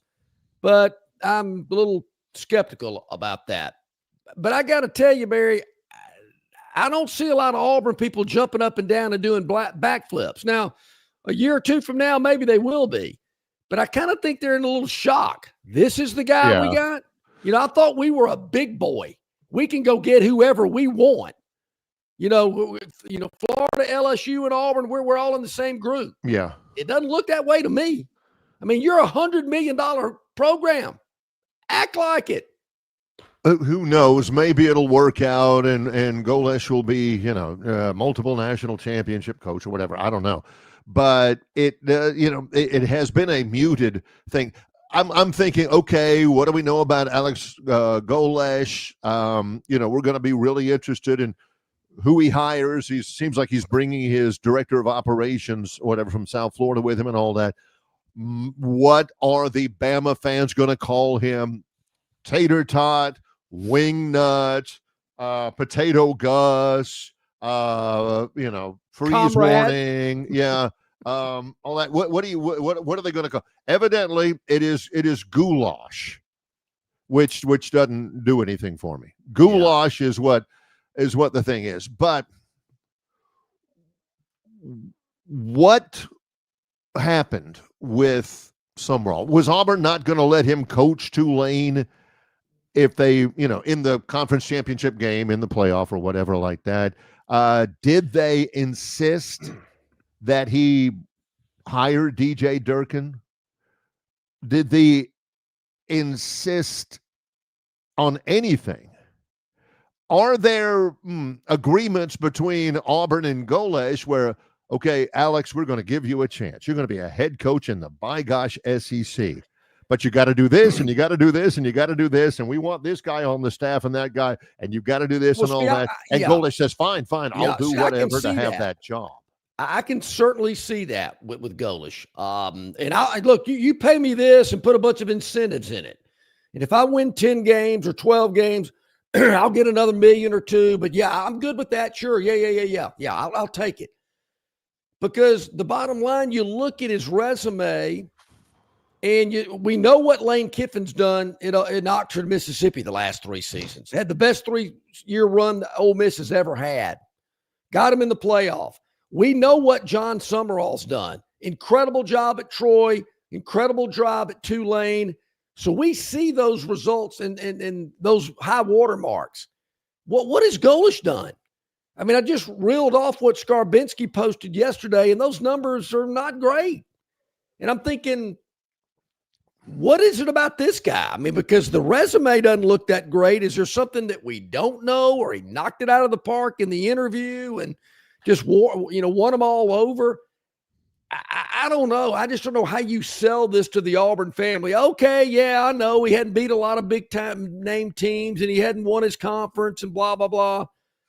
But, man, the numbers don't lie. We got an earlier bit on the chat room from John from Wetumpka, and he says the opening press conference is one of the least important things to read into about all of this. I hope so. I agree. I hope so. And to a degree, I believe that is true. To a high degree, I believe that is true. And I want everybody to remember that, because I do know this. Sumrall is going to absolutely nail his opening press conference. The Gator fans are hungry. I'm not only have, gone to school there way back a million years ago, grew up a Gator fan and all that, but my family's all Gators and all. And they're hungry. They're hungry. They're tired of the Jim McElwain and Dan Mullen and Billy Napier stuff. They want a winner right now. I think Sumrall is going to be very effective there. They are going to love his opening press conference, with his passion, with his intelligence, with his commitment, with his vision. I hope that Golesh, I have no idea. I don't know that I've ever heard him speak before. But that Golesh and his press conference, please do not compare. I don't even know what Golesh is capable of in front of a microphone. But Sumrall is going to nail his. He's going to dominate his. Golesh might not. But again, remember, that ain't necessarily the thing, so. Yeah, there again, we got to wait and see. I was just under the impression, hearing John Cohen kind of briefly describe the parameters of what he was looking for. We're going national. We're going to get the best guy available. Nobody's going to outspend us, blah, blah, blah. Here's one more thing. In relation to this, Plainsman Preston, glad you're back on. Don't know what happened. He says, who do the Gators really want? Gators really wanted Kiffin. And, in my Gator family, I'm not going to name any names, my sisters, my brother, my whole family. One of my siblings said, should I really feel bad that I am relieved that it's John Sumrall, and everybody knows, in my family knows John Sumrall, and not Lane Kiffin? Does that make me a bad person? And another member of my family texted back. They said, no, it actually makes you a really good person. Gators wanted Lane Kiffin. I'm glad they didn't get him. As a Gator fan, John, if he doesn't work out at LSU, has he burned every other bridge? Is Lane Kiffin a bad person? Is Lane Kiffin the poster boy for everything that is wrong now in college football? Well, then, Barry, I thought it was interesting. And I talked with Luganville. I don't know the president, the chancellor, and the AD at Ole Miss, but to me, Kiffin made him look silly. You got to be the boss. You got to be the guy that puts your foot down. You can't let your head coach drag your program, for weeks on weeks. Flying your family to Gainesville, flying them to LSU. I mean, that's an embarrassing look to the president and the AD when your head football coach is gallivanting his family around the league looking for houses in other cities. It's just a terrible look, and I get it. People told us years ago, this is Lane Kiffin football, not Ole Miss. So they made their deal with the devil. Hey, Lane, you do your deal. You do whatever you want to, get all over social media, whatever. But when all this stuff started happening a week or so ago, that AD should have said, Lane, you're either here or you're not. And if you're ready to leave, we suggest you hit the door right now and let Pete Golding coach them against State and get ready for the playoff. Yeah, and Golding is the permanent head coach. Yeah. I mean, he ain't an interim. That's the guy. Ole Miss is way bigger than Lane Kiffin. They're going to be fine. Yep. They didn't deserve going through. I didn't see it. John, you had told me before you had seen that Lane Kiffin documentary, right? Yes. I think yep. And, refurbishing his image, polishing him up a little bit. I kind of get, what makes Lane Kiffin tick now and everything. Oh, that's gone. He's still the same immature, self-centered person. At least that's the it comes across. I mean, it really does. I just, I think Ole Miss could have handled this better. Look, man, if you want to go, get out of here now. Go out. I mean, in our years in radio, how many times do we have a guy go, hey, man, I'm leaving. I'm giving you my 2 weeks. And 2 days later, he's gone. Yeah. We don't need you for 2 weeks. You might as well go now. I thought that guy, Barry, I don't remember his name, but remember that guy? He used to. Yeah. What happened to him? 2 weeks. John, he's been gone for 3 months. Oh, okay. Did Summerall know that Kentucky was going to make a change? That's very interesting. Now, I think he probably still goes to Florida anyway, but, we had always thought that he was kind of in a holding pattern until Stoops leaves. The day that Summerall gets the job, they announce a mutual amicable separation between Kentucky and Mark Stoops. Is that just circumstance or a coincidence? I don't know. Yeah, but I'm glad John asked the question because it seems. I got to think, Barry, that he caught wind of it. I would think he would know they were making a move. And, hey, before you do anything, we're just letting you know. And that would kind of be the way I would feel. But I think Summerall's smart enough to know I got a better chance of winning big in Gainesville than I do in Lexington. We'll come back. Speaking of winning big, the Phantom's Daily Dog is coming up. He's John Longshore. I'm Barry McKnight. It's Longshore and McKnight in association with Yellowhammer News, presented by Bud Light. The Destin Connection Seafood Market at 3750 Norman Bridge Road in Montgomery has the freshest seafood direct from the Gulf of America. I'm talking red snapper and grouper, all sizes of Gulf shrimp, jumbo lump crab meat, and crab claws, Louisiana Bay oysters, and New Bedford scallops. They are a full-service seafood market and kitchen serving po' boys, dinners, and sandwiches. Many well-known restaurants in the river region purchase their seafood from the Destin Connection because they know it's the absolute best. Call ahead and your order will be ready for pickup. The Destin Connection Seafood Market, 3750 Norman Bridge Road. Call 288-4272. That's 288-4272. Building your finances doesn't happen by chance. It takes guidance tailored to your needs. That's what Synovus provides. Advice from experts you can trust. Solutions for your day-to-day life. So when it's time to make decisions, you can do so with confidence, knowing you're closer to the future you want. From basic banking to financial planning. Let's discuss what's next. Visit a Synovus branch near you. Call 888-SYNOVUS or visit synovus.com/get-there to get started. Stivers Ford of Montgomery has Bronco Sports for $8,000 off, Broncos for $10,000 off, or take advantage of the sign and drive lease offer with $399 for 36 or 48 months and 0 down payment. Stivers Ford, where price sells Fords. Stivers Ford of Montgomery has F-150 $16,000 off or 0% for 66 months. Even Lightning's $16,000 off or 0% for 75 months, and Super Duty's $12,000 off. Stivers Ford, where price sells Fords. Okay, 24 minutes past the hour on this Monday. Let's see how the Phantom did over the weekend. His Daily Dog as well as the Phantom 4.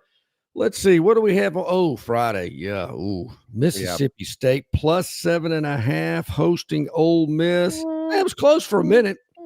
Yeah, at the beginning at kickoff, Ole Miss wins at 38 to 19.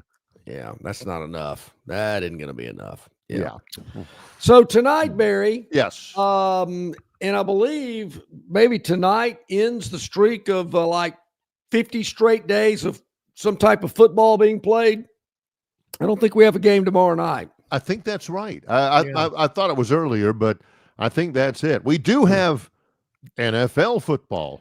We do, and you might start getting ready for the NBA coming your way. Okay. Yeah.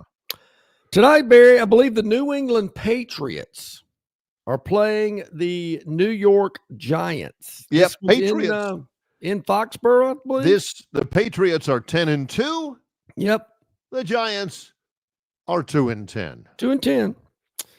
Yeah, the Monday night folks are going, why are we putting these games on? The New England Patriots, a 7.5-point favorite. Jackson Dart, former Ole Miss quarterback, leading the Giants against a quarterback that a lot of Alabama fans at one time thought would be in Tuscaloosa.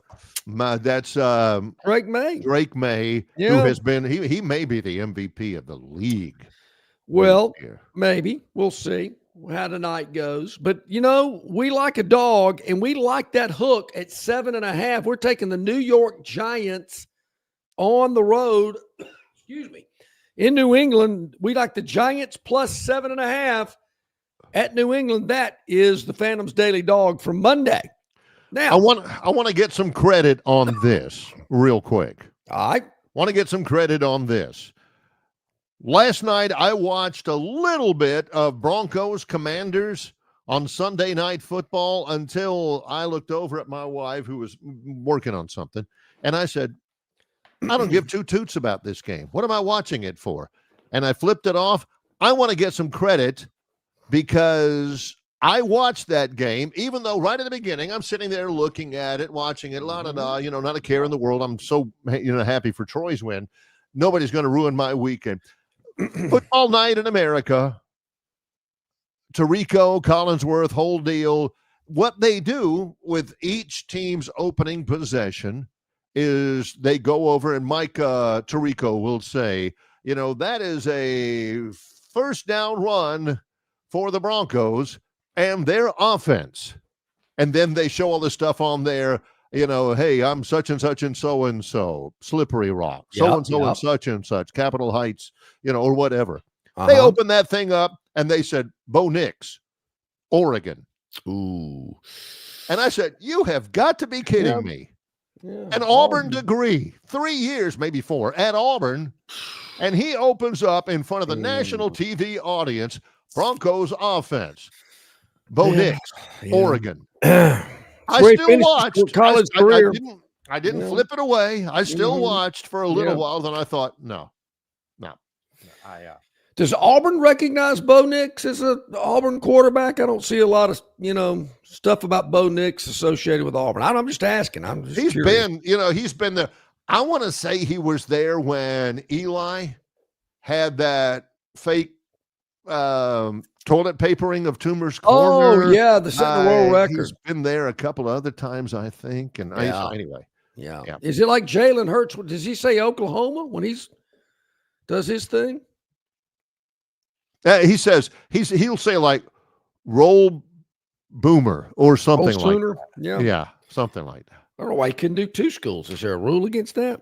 I don't know. All right, so here's the Phantoms 4 for the weekend.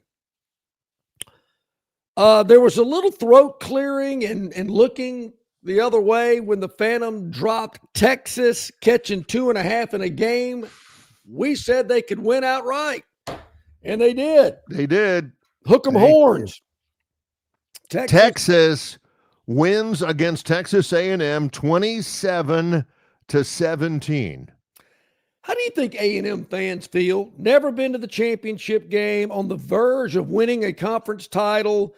Texas went to the conference championship game last year in their first season in the SEC, and they just, A&M, get on out of here. I don't understand. Like I said, I don't pay much attention to all that. I really should. I do for the purposes of this show. Sometimes I track that, but I'm not sitting there with my buddies and saying, what really is interesting is I don't think like me and Robbie, I couldn't do it. That their strength of schedule is going to be enough to move them up to the number 8 spot in the college football playoff rank. Snore fest. But how does Texas A&M not get in and Alabama does? I mean, I know they both have one loss in the SEC. They didn't play each other. No. So how is it that Alabama is in and Texas? I'm not against it. I just don't know how that works. All-time year for Texas A&M, big time, gig 'em and all that. Alabama fans are like, oh, we got to get rid of our defensive coordinator. Our running game sucks. We got to fire our offensive line coach and all this kind of stuff.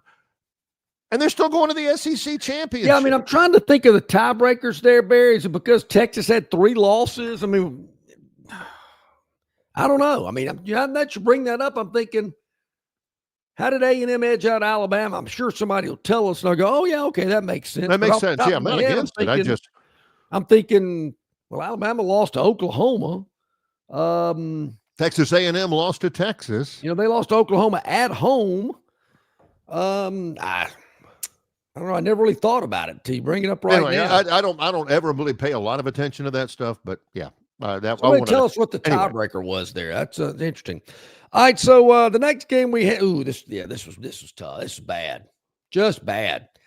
Had Pitt at home against Miami catching 6.5. They could have caught 16.5, and it wouldn't have mattered. That was a tough one. Yeah, that is tough. That was a tough one. Miami's for real again. Yeah. They weren't for a little while, but now they are.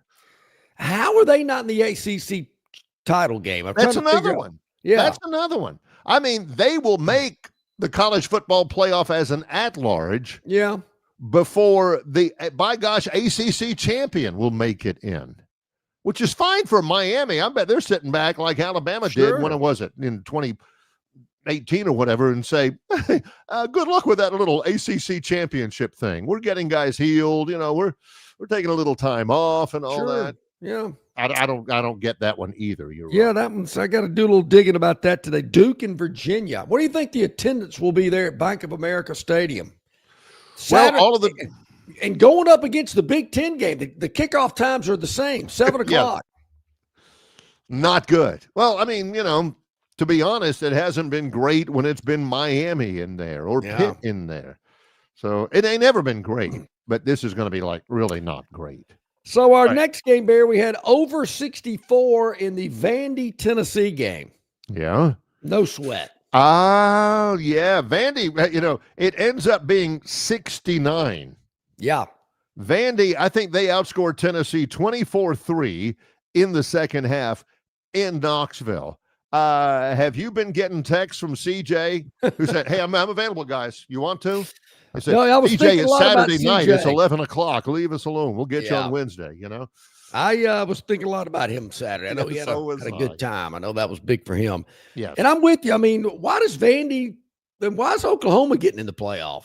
Why shouldn't Vandy?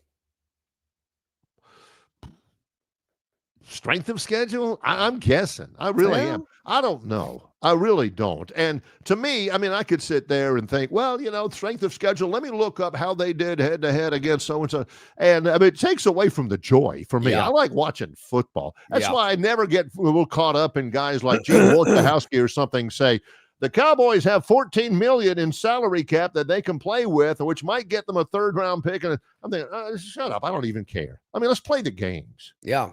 So, I'm pulling for Vandy. I think they ought to make the playoff. I think that would be cool. So then our last game, Barry. Well, it's amazing how Vegas gets them so close. And you got to think, if Kalen just goes down there and kicks the field goal and they win the game 23-20, it's all good. But he's got to go for the touchdown. And even worse, they make the extra point. Because Auburn was catching 6. They lose by 7. And you know what else? The total was 46.5. Oh. How do they know? How do they know? All those sharps, and they scare me a little bit, are saying, you watch. It'll come down to a Cam Coleman fumble in the fourth quarter.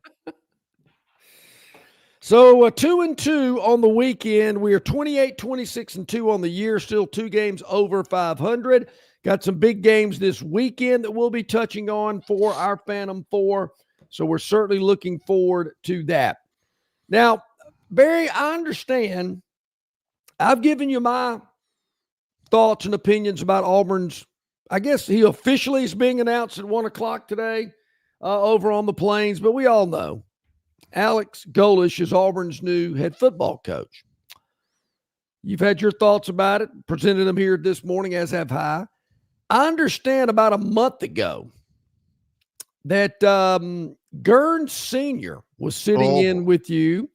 I'm not sure where I was that day, unavoidably detained, I believe. And Gurn told you then a month ago his feelings about Alex Golesh. Okay. There's a guy who I've heard speak. And if you've never heard this guy speak, he is amazing. His name's Alex Golesh at South Florida. Okay. Yep. Pull up some interviews of him. And he doesn't talk about the glitz, the glamour, the whatever. He talks about, okay, we got there and the guys didn't know how to tie their shoes right.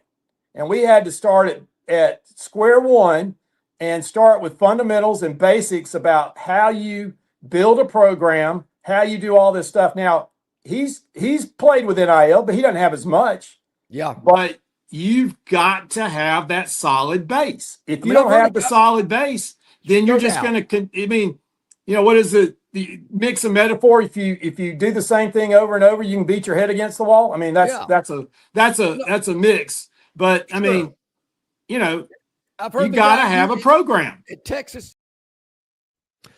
actually, it was with me. I think you were with Troy basketball, or maybe a Troy game or something. So Gurn was very high on Alex Golesh. There again, never thought more about it since that day. Great speaker. Okay, but you got to win football games. I've heard a lot of good people that could talk. It's interesting because, you know, I've been around a little bit. I knew a good bit about Brian Harsin. You know, I've called games that he coached in when he was at Arkansas State and when he was at Boise State. I knew a good bit about him because I'd prepped for those games. I knew about Freeze, watched a lot of him, and of course I called games when he was at Arkansas State and when he was at Liberty. Everybody knew Malzahn, and I knew Terry Bowden. You know, we knew a good bit about Tuberville because he had been in the SEC already. I don't know anything about Golesh other than, you know, he'd been with Tennessee. He was at South Florida. They set a lot of offensive records at South Florida. All of this Vladimir stuff and goulash and comrade and everything. Mm-hmm. He was born in Moscow. He lived in Russia until he was 7 when Ronnie told Mikhail to tear this wall down and, you know, all the dissolution of the Soviet Union. He never played college football. That's okay. Neither did Freeze, I don't think. Dennis Franchione didn't play college football. Dennis Franchione's another one. Gosh, I'm trying to think of somebody else. I knew some. Cutcliffe got hurt or something and didn't get to play. So that's no big deal. But I've never heard him speak. I've watched a game, not all of it. Yeah. But a lot of it. And I'd love to be able to say one thing you can look out for Alex Golesh is, but I can't. I don't know who his assistant coaches are going to be. I don't know if Durkin's still going to be there. I don't know what his camera presence is like or anything. He looks like a goy Bruce Pearl, if you ask me. I don't know anything about him. Well, I wish he was the offensive coordinator for Tennessee when they broke the streak against Alabama and beat the Tide. He also, of course, gave Nick Saban a scare in Tampa when Alabama played South Florida, 2 years ago, 3 years ago? I can't remember exactly how many years ago it was. Oh, that was the Tyler Buckner game. When Buckner set an Alabama record for number of one-hop passes in a single game, yes. and when Milroe hit the bench. So yeah. Maybe, you know, kind of like a coach that beat Saban back-to-back years when he was at Ole Miss. Now we got a coach that beat Saban as an offensive coordinator at Tennessee and gave him all he wanted when he played him in Tampa. Let's not go there. Obviously, they hired him at Auburn because of the success that he's had against Alabama. Well, he's lost a couple games, you know. Just wondering. Please. Kind of come up with something positive, because, I mean, I could go over this record again if I need to. I mean, I don't know. Anybody out there? Any of you guys think that at some point John is not going to go over that again from Skarbinski? 74 times before the start of next year? I mean, better than, I will say this, it's better than Gene Chiswick's record before he was hired to be Auburn. And Chiswick won a natty. Yeah, see? You know? 3 years Golich could be hoisting a national championship trophy. Obviously, I've got work to do before Auburn plays that home game against Baylor in Atlanta on Saturday, September the 5th, to open up the Alex Golesh era. He will have an Aflac kickoff game against Baylor at Mercedes-Benz to open up the Golesh era. Would it have been better if Golesh could have opened it up at home at Jordan-Hare? Sure, it would have been. But Southern Miss, Jacksonville State, they still... Is next year the start of the 9 game? 1, 2, 3, 4, 5. So they'll have 3 non-conference games next year. So here's some names, Barry. You mentioned it. We do know that former Auburn great Cody Burns will be on Golish's staff. It also looks as well that he's going to bring his offensive coordinator and quarterbacks coach, Joel Gordon. I don't know if he's related to Jeff Gordon or not, but Joel Gordon will be the OC. Commissioner Offensive Gordon line, from Batman. Yeah, Commissioner Gordon. Yeah, exactly. Offensive line coach Tyler Hudnick. Cornerbacks coach DeMarcus Van Dyke, not to be confused with Dick Van Dyke. Yeah, who was married on screen to Mary Tyler Moore. Yeah, thumbs up. Yeah. Strength coach George Korads. Oh, these Russian names.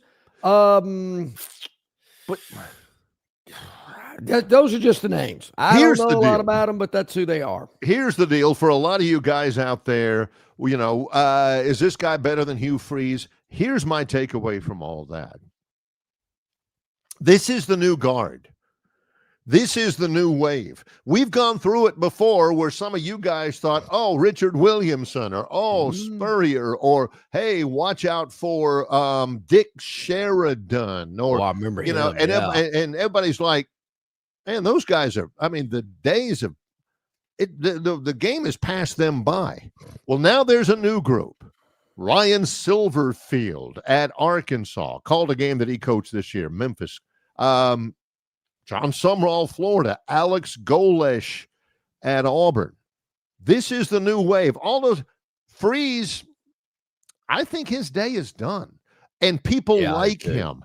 You've got to have a handle on NIL and not treat it like a necessary evil.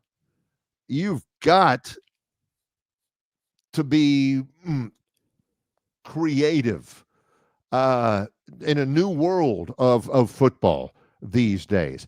All of those old guard names that you hear for some of these things, man, their day is done. Their day is past. It's the young kids. And again, John Dent, God bless you. I think that, you're going to have to start coming up with some of the new names and stop retreading some of the old out there, because it's a new day and age out there. I think one of the things that'll be incredibly important for Golesh, probably as important as anything he does, how is he with NIL? Hadn't had much. as Gurn Sr. said, but they have got to give him a chance with that. And that means NIL for Deuce Knight. That means NIL for Coleman. That means NIL for, some of those other guys out there too. I don't know much about Alex Golesh, but I do know Auburn. And they are going to have to take a big step forward in terms of the way they looked. Because I don't think Freeze was new school. I don't think he was. Let me ask you this. I don't know many other schools that would have hired Bruce Pearl or Hugh Freeze. What other schools were interested in Alex Golesh? Were people knocking his door down? Was John Cohen having to go, we got to make a move because, this other big school's about to jump all over him? I think he was out there. I think he was out there for a couple of jobs. I don't think any of those jobs were as attractive as Auburn. Like, I don't think he was going to go to Florida unless, they went down to their fourth or fifth choice. Or Arkansas. I mean, I heard there was. I heard Arkansas. What is it about Arkansas and Kane Womack? John and I have interviewed Kane Womack before. He doesn't remember, but I remember when he was a head coach at South Alabama. Super guy. I really like him. Nothing against Kane Womack. But Arkansas got the guy that they probably should have got. I understand they're not real happy. Yeah. Well, how soon we forget when you make the comment, don't know a lot about Alex Golesh. I don't. And I got to tell you, I remember he played Alabama tough one game. I don't even remember him as the OC at Florida. At Tennessee. But in 3 seasons at South Florida, finished 5th, 6th, and 4th in his conference, 2-4 against ranked opponents. UAB beat them. 14-10 in the American Conference versus teams that finished the season with a winning record, 1-7. Versus teams that finished with a losing record, 12-3. Teams that finished with a 500 record, 1-0. Did anybody know in this segment earlier when John says, do you want me to bring up some of those numbers on Alex Golesh? And I said, like you need permission. And, and I said, ain't no doubt he's not. I didn't think he'd bring him up in that very same segment, even though not a single soul said, yeah, John, I would like you to bring those up again. They just thought that's a freebie for you guys. You said how soon you forget. I just thought I should, refresh your memory there. I mean, Summerall, 4 conference titles. Golesh had 1 any. What happened? What broke down with John Summerall in Auburn? I got to tell you, I'm a little disappointed about that because I put all my chips in the center of the table for John Summerall. I want to know what happened in this interview process when one of them said, I'm out. I am out. I don't know. Florida pulled a card out of the cuff of its sleeve and threw that on okay. Well, when we come back, it's the Gurn Jr. Victoryland 777 topic wheel. It's Longshore and McKnight in association with Yellowhammer News, presented by Bud Light. Prattville Carpet is the most trusted name in flooring in the River region. Ray Bowles and his staff have an extensive line of Mohawk stain-resistant carpeting in all the latest styles and colors. Prattville Carpet also has hardwood, vinyl, and ceramic tile for all of your flooring needs. Professionally installed at the absolute lowest prices. Take advantage of cash and carry vinyl plank at just $239 a foot. Call them today to set up your free measurement for your home, office, lake house, hunting camp, or wherever you need flooring. 285-8117. That's 285-8117, or drop by 2201 Cobbs Ford Road in Prattville for Prattville Carpet. On the basketball court, the soccer pitch, or even the golf course, your crew brings their best not just for the win, but for that post-game celebration. When victory tastes like Michelob Ultra, it's worth every drop of sweat. And if you don't win, you'll still get the beer. It's just on you. Superior is worth playing for. Michelob Ultra, 2.6 carbs, 95 calories. Superior light beer. Enjoy responsibly. Copyright 2025, Anheuser-Busch Michelob Ultra Light Beer, St. Louis, Missouri. All guests of Longshore McKnight appear on the City of Montgomery guest hotline. Check out the most interesting and informed personalities in sports covering Auburn, Alabama, Troy, ASU, and all the major teams from across the country. John and Barry have the best guests brought to you by the City of Montgomery. To find out everything you need to know that is going on in the capital city, check out montgomeryal.gov. That's montgomeryal.gov. The capital. You can be a winner too with Victoryland Casino's 8 days of giveaways. The more you visit, the more chances you have to win. We're giving away $125,000 in free play and cash. That's right. Victoryland Casino is giving away $125,000 in free play and cash. Come play the latest and greatest games featuring exciting bonuses and huge jackpots. There's always more ways to win at Victoryland Casino. Off I-85, exit 22, Shorter, Alabama. Must be 21 or older. Must be present to win. All righty, welcome back in. Glad you are with us here today. The River Region Straw chat line, very active. Appreciate that as well. I mean, Tobias comes up with great ones. So does a lot of people do. Arkansas is really a Big 12 program who is collecting an SEC check. That's a good one, Tobias. I like that. A Big 12 program. Who's in the Big 12 anymore? I just can't remember. They were in the Big 8 for a long, or in the Southwest Conference. Yeah. For a long time. Probably where they belong. Picking up so you can't say that about Vandy anymore. Just picking up a check. It's Commodores. I'm telling you, I'm pulling for them to get in the playoff. It'll be an interesting year next year, as Sean brings up. Yep. 6 new head coaches. Man. Arkansas, Auburn, Florida, Ole Miss, LSU, and Kentucky. Who will it be? A lot of new coaches. You're right about that. Blair, if I'm not mistaken, Barry, LSU goes to Oxford late September next year. Hey, think about that, huh? That could be. Yeah, Sean, you've had a lot of good entries today. Appreciate you chiming in today. I've seen a lot of your chats on the chat line. You've had some really good stuff today. Glad to have you back. All right, what we got? My buddy Joe Judkins as well. Great to have Joe. Oh, yeah, Joe Judkins, 27. Yes. Yeah, nice. All right. Victoryland 777 Casino, exit 22 off I-85 in Shorter, Alabama, brings you our Gurn Jr. Victoryland 777 topic wheel, Victoryland 777 Casino, where you can be a winner too. Yeah. We got 6. John and I have no idea what any of them are. We're just taking them as they come to us. Trolling. Okay. All right. Let's see what we got here. Trolling. Ooh. All right. The Panthers beat the Rams. Yeah. There's a pick 6 coming up here from Stafford. Yeah. Cold and rainy in Charlotte yesterday. Heard the Panthers won. It's a W on a Ram. I see it. I'm not a big fan of those kinds of tweets from the actual entities, like when a college does that. I don't love that. But a W on a you put a W on the Rams. See? I get it now. Yeah. I don't think they play very often. Not every, they're not playing every year, so you can probably get away with that. Yeah. Not in your division. Trolling. Yeah. Oh, LSU goes to Knoxville next year as well. Thanks, Sean. Wow, look at that. All they need to do is play USC in the same year. Those are every school that Kiffin has coached at in college or the NFL has not left. He has not left well. The Raiders, USC, Tennessee, Ole Miss.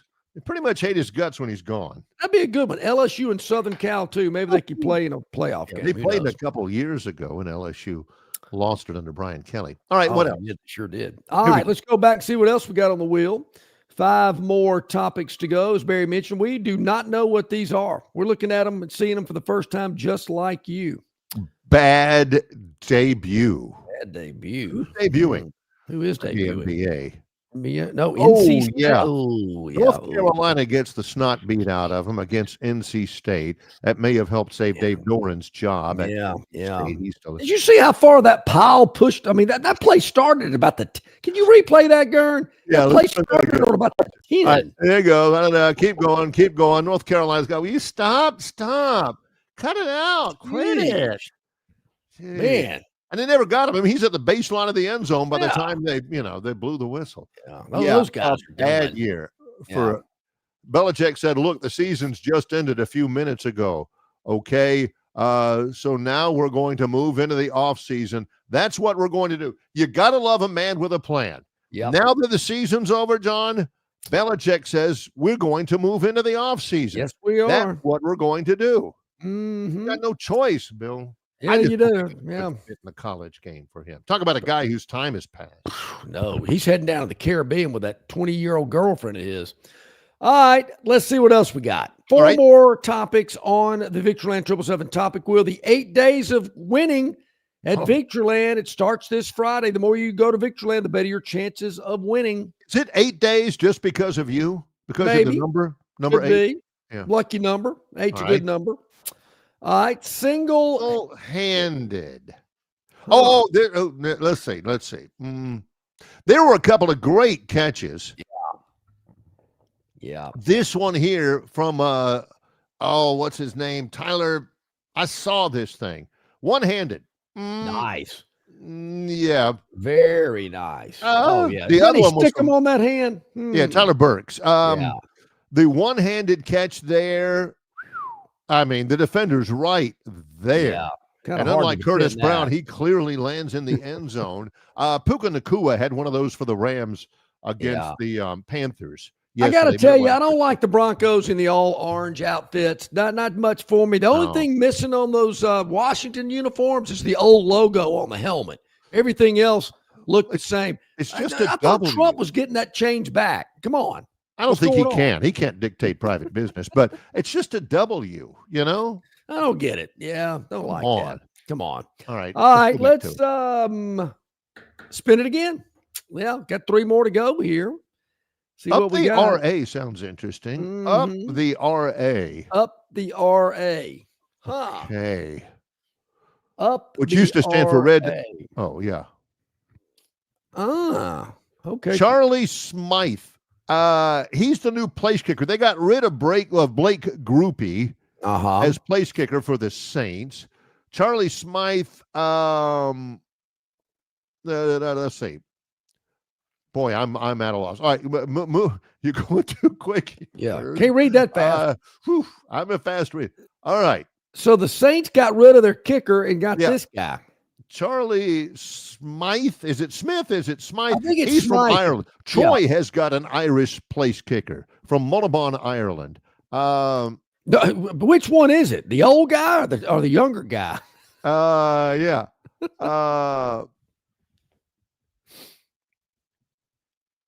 Oh, he's from Northern Ireland. Northern Ireland. Anyway, evidently he did pretty well. Yeah. Even though the Saints, hey, we brought in a new place kicker. Buy your tickets. No. Yeah. Hey, Barry Joe says they need to put FIU on the LSU schedule as well. That's a good. I can hear you. Yeah, why not? FAU. Yeah. FAU, not FAU. FIU, because Lane coached there too. That's where he actually came to Ole Miss. Yeah. Just the reunited tour. I hear you. All right. Refurbish the image tour. All right. 2 more. 2 more to go. It's the Kansas color scheme again. The Jayhawks giving them a little love. And, wrong court. Yeah. Ooh. We're playing on supposed to go court to 4 appellate court. You know, this is that court. Oh, yes, see. NASCAR antitrust trial. They're trying to get a new they're trying to get a new stock car circuit. Michael Jordan, his racing team against NASCAR, goes on trial today. The presiding judge said he didn't want to deal with it. Jordan, I didn't realize he was in racing. Yeah, I think surprisingly, his car is number 23. No way. I like it. You know, I think he's been to Talladega. Seen MJ's been to Talladega several times. Yeah. The France family and NASCAR are monopolistic bullies. Denny Hamlin's in this thing. Are they trying to break up NASCAR? Or are they just trying to get more of a chance for Jordan's? I had no idea he was in stock car racing. Yeah. How about that? That is pretty cool. I like that. David Palmer ought to be involved in high-speed auto racing.